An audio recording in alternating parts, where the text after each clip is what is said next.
Welcome to Reading with Kermie. Chris here, aka Kermie. And it's Tuesday afternoon around 2:30. I hope everybody's having a great day. And welcome to day 2 of the second book. Don't stress the small stuff, it's just small stuff. And this time it's with your family. So, chapter 2. This book is a really good one. So today's chapter is titled Give Yourself an Extra 10 Minutes. I like that idea. When you ask a typical... Well, let me start that over. When you ask a typical person or family about what stresses them out the most, it's rare that someone doesn't include the fact that they are almost always running a few minutes behind.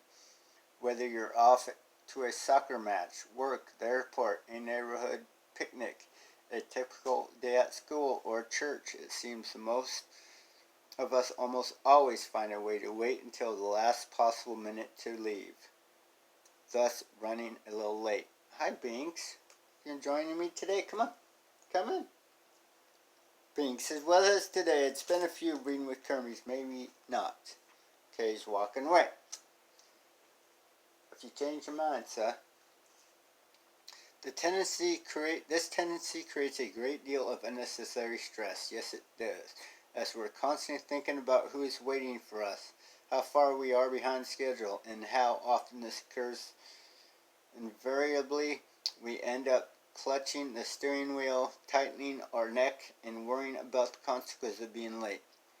Running late makes us feel stressed out and encourages us to sweat the small stuff. Yes, it does, and it's very aggravating at times, but let me continue. This ever so common problem is easily solved by simply giving yourself an extra 10 minutes to get yourself and your family to your appointments. Irrespective of where you're headed, tell yourself that no matter what, you're going to be 10 minutes early instead of waiting until the last possible moment to rush out the door. The key, of course, is to start getting ready a little earlier than usual, and to be sure you're all the way ready before you start doing something else. I can't tell you how much this simple strategy has helped me in my own life. Rather than constantly scrambling to find my daughter's shoes or my wallet at the last possible moment, I'm now usually with plenty of time to spare. Don't kid yourself that these extra 10 minutes aren't significant. They are. The extra few minutes before and between activities can be the difference between a stressful day and a joyful day. In addition, you'll discover that when you're not running late, you'll be able to enjoy rather than rush through the different things you do each day. Even simple ordinary events can be a great fun when you're not in such a hurry. Hi, Binks. Welcome back. I'm almost done with the chapter. When you are done with one activity, leave it a little earlier for the next one. He's trying to read it for me. When you're done with the one activity, leave it a little earlier for the next one. When possible, try to schedule your activities, work, play, and everything else a little further apart. Finally, don't overschedule. Allow for some downtime, time where absolutely nothing is scheduled. If you implement this strategy, you'll be amazed at how far more relaxed your life will seem. Constant sense of pressure and rushing around and scrambling will be replaced with a quiet sense of peace. Amen. I tell you, that is reading that chapter, looking back, that is quite the habit I have formed in my life, and very frustrating at times to be rushing out the door and be scrambling around. For many years off and on, that was my life, and I know how important it is to take that extra 10 minutes, even if it starts out to be an extra 4 or 5 minutes, because it all starts somewhere. And what I've noticed, by giving myself that time, I get that time to relax, to just embrace where I'm at and slow down. My life, like I said, I've rushed and tried to conquer through things, and just total stressed me out over those circumstances. But today I have to stop and realize, what is the big rush?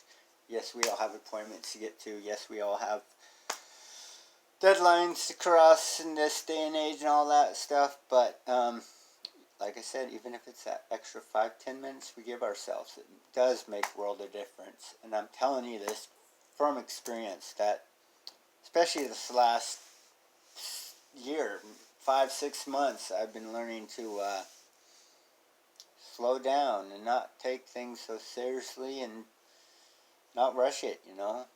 Yes, of course, there's days, many days, where I still rush out of the house and scramble along and notice, and I'm aware today that it is a stressful thing to do to ourselves. And that's when I just stop and breathe and go, you know what, it's going to be okay. I'll make it through.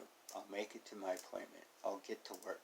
If I'm late, then I'll have to deal with the consequences then, or whatever the case may be. But I just know I do need to take that 10 minutes for myself. And I do that when I wake up. I'm not in such a rush to scramble out. I take my time today, get out of bed, do my meditation, take my shower, do my exercises. I give myself that time for myself in the morning lately. And right now my schedule does permit me to give myself that self-care in that time. So I know for a lot of people we're really busy and we don't think we can find that time for ourselves. But I guarantee you, if you give yourself that 10 minutes, 5-10 minutes, it'll make a world of difference. And on that note, I'm going to hang out with Binksy for a little while. You see his little ear. Anyway, I'm going to hang out with Binksy for a while and figure out what I'm going to do for the rest of the day until my improv class tonight. Yeah, I'm excited about that. Anyway, that's one other thing I gave myself, some fun to do. So anyway, I hope you guys have a great Tuesday and enjoy this weather we're having today. Peace.